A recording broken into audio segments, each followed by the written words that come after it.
श्री कुंज बिहारी श्री सुखदेव श्री श्याम चरणदास जय श्री गुरुदेव राधे श्याम सुखदेव श्री श्यामा श्याम चरणदास।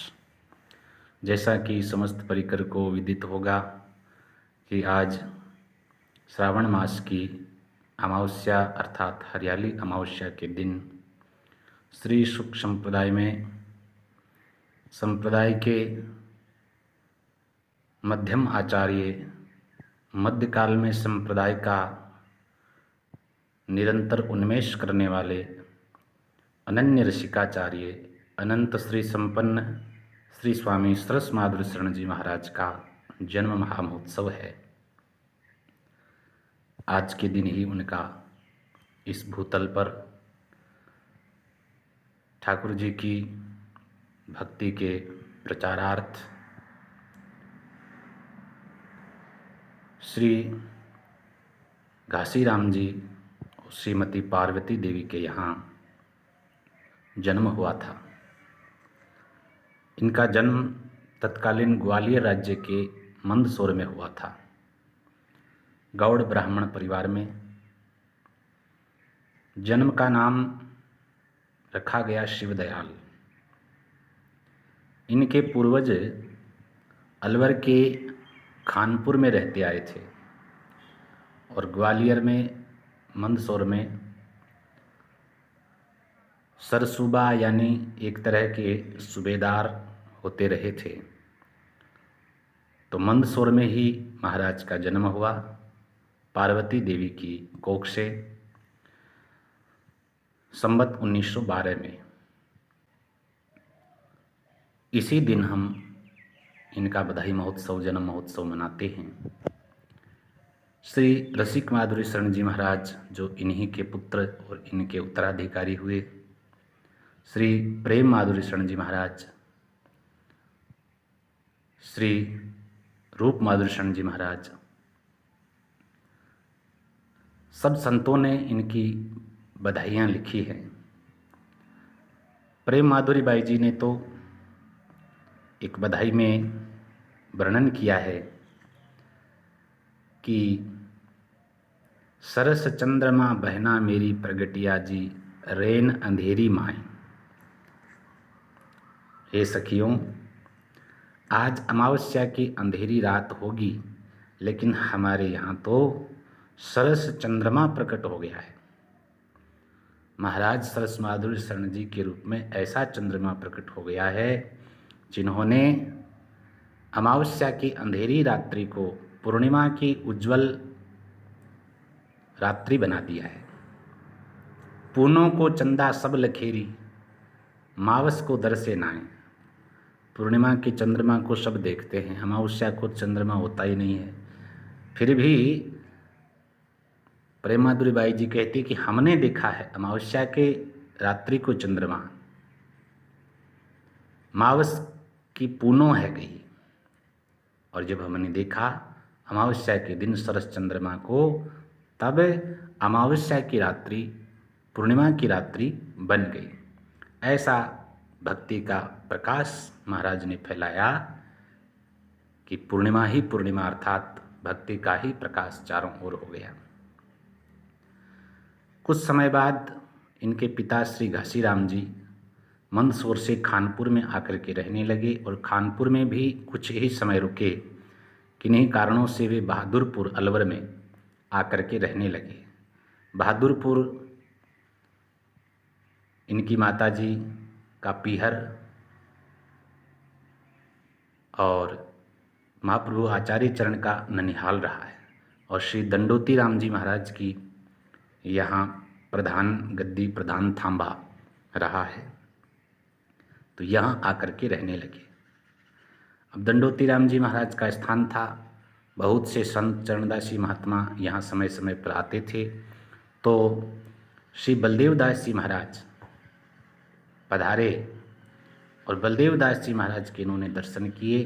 उन्होंने भी इनको पहचान लिया कि इनके माध्यम से ठाकुर जी की भक्ति फैलेगी।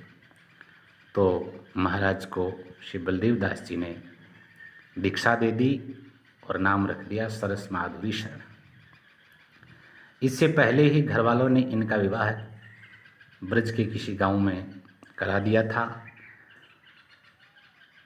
उनकी वह अर्धांगिनी एक पुत्री को छोड़ करके कुछ समय बाद धाम सिधार गई। अब रसिक गुरु भागन सो पाइए, बड़े भाग्य से परमात्मा की प्रियालाल जी की कृपा से रसिक गुरु की प्राप्ति हो गई। अब उस रसिकता में महाराज सरस बहादुर शरण जी दिन रात छके रहने लगे। अब ठाकुर जी की कृपा, एक मोड़ ऐसा आया कि ये जयपुर आकर के रहने लगे। थानेदारी से त्यागपत्र दे दिया, वकालत की उसको भी छोड़ दिया। धीरे धीरे जयपुर में आकर के बड़े बड़े संभ्रांत लोग इनसे प्रभावित हुए। एकादशी के समय कीर्तन का उत्सव रखना और भी आयोजन, जन्माष्टमी आदि पर रासलीला का आयोजन करना, पूरे जयपुर नगर में भक्ति फैली। यहाँ तक कि जयपुर के तत्कालीन महाराजा माधो सिंह जी द्वितीय भी इनसे बहुत प्रभावित हुए और जब भी वो जयपुर जाते थे तो महाराज को साथ लेकर के जाते थे। अब जयपुर में रहने लगे, सरसकुंज का निर्माण कर लिया, स्थायी निवास बना लिया। तो गुरुदेव ने इनको आज्ञा करी कि अब तुम दूसरा विवाह करो। इन्होंने आनाकानी करी तो गुरुदेव ने ऐसी लीला करी कि इनको आज्ञा माननी ही पड़ी। बोले ज़्यादा नहीं, विवाह के 5 वर्ष बाद तक आपकी वह अर्धांगिनी जीवित रहेगी। 2 पुत्र होंगे, एक तो बालपने में ही धाम सिधार जाएगा और दूसरा आपके पीछे से इस परंपरा को निभाएगा, भक्ति का प्रचार करेगा। तो गुरुदेव ने ही आनंदीबाई जी से महाराज सरस बहादुर जी का विवाह करा दिया। सरस बहादुर जी महाराज आचार्य उत्सवों को बड़े धूमधाम से मनाते थे। उस समय 3 दिन तक लगातार उत्सव का आयोजन, जिनमें बधाई गान भी होता था, रात्रि कीर्तन होता था, नृत्य गान होता था, भंडारा भी होता था। तो संपूर्ण अंगों के सहित उत्सव का आयोजन करते थे और आचार्य उत्सवों को इन्होंने विशेष महत्व दिया है। कोटि नाम हरि के जपे, आचार्य एक नाम, तुले नहीं समता सुखी, जपो रसिक निशियाम। कहते थे कि ठाकुर जी की कृपा, ठाकुर जी के स्वरूप आदि का बोध हमें गुरु आचार्यों के द्वारा ही तो प्राप्त होता है। बहुत लीलाएं भी इनके जीवन से जुड़ी हुई है। विशेष अगर हमको देखना हो तो श्री भक्तमाल में बहुत विस्तार से आपका चरित्र दिया है, उसे पढ़ना चाहिए। एक बार ठाकुर जी ने बरसाने में लीला करी। गोवर्धन से होते हुए बड़े थके हुए बरसाना पहुँचे। रात्रि में ठाकुर जी भजीठा बन करके आ गए और सुबह सेवक श्री गुसाई श्री रामचंद्र जी से महाराज बोले कि आपने भजीठा को भेज करके रात को बड़ी कृपा करी, अब उसको बुलाओ, कुछ दे दें। तो गुसाई जी बोले यहाँ तो कोई भजीठा नहीं है। सब समझ गए, महाराज समझ गए कि ठाकुर जी ने बड़ी लीला कर दी, हमारे साथ धोखा किया। अपने पद में भी लिखा है, बिहारी बरसाने छल कीनो। बरसाने में ठाकुर जी ने छल किया। और भी जो अनुभव इनके हुए, हो जी महाराज कुंज बिहारी, बरसाना रा बागा में बोले मोर, सब स्थान बरसाना की इसमें आए हैं, अनुभव के दर्शन के विषय है। इन्होंने 7 वर्ष पूर्व ही अपने धाम गमन की तिथि परिकर को बता दी थी। कहा संवत 1983 में मार्गशीर्ष की चतुर्दशी को हम धाम चले जाएंगे। और जब वह समय आया तो अपने परिकर को ये कह दिया, भरोसो श्री शुक मुनि को भारी और आसरो श्याम चरणदास चरण को। बस श्री सुखदेव जी महाराज और श्री महाप्रभु श्याम चरणदास जी महाराज का ही भरोसा है, उन्हीं का आश्रय है और आपको भी उन्हीं का आश्रय रखना चाहिए, उन्हीं का अवलंबन रखना चाहिए। यही गुरु आचार्य ही कृपा करेंगे तब आपको महल का वास मिलेगा, महल की सेवा मिलेगी। गुरु आचार्य ही कृपा करके ये बात हमको बख्शेंगे।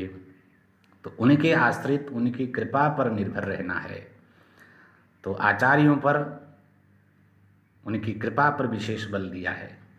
रसिकता के संबंध में तो क्या कहना, ऊंचे स्तर की रसिकता। लाडली जी की जो विनय और पद इन्होंने गाए हैं, उनमें देख सकते हैं इस अमिट छाप को रसिकता के संबंध में इनके साहित्य में तो बहुत बहुत पुनः बधाई इस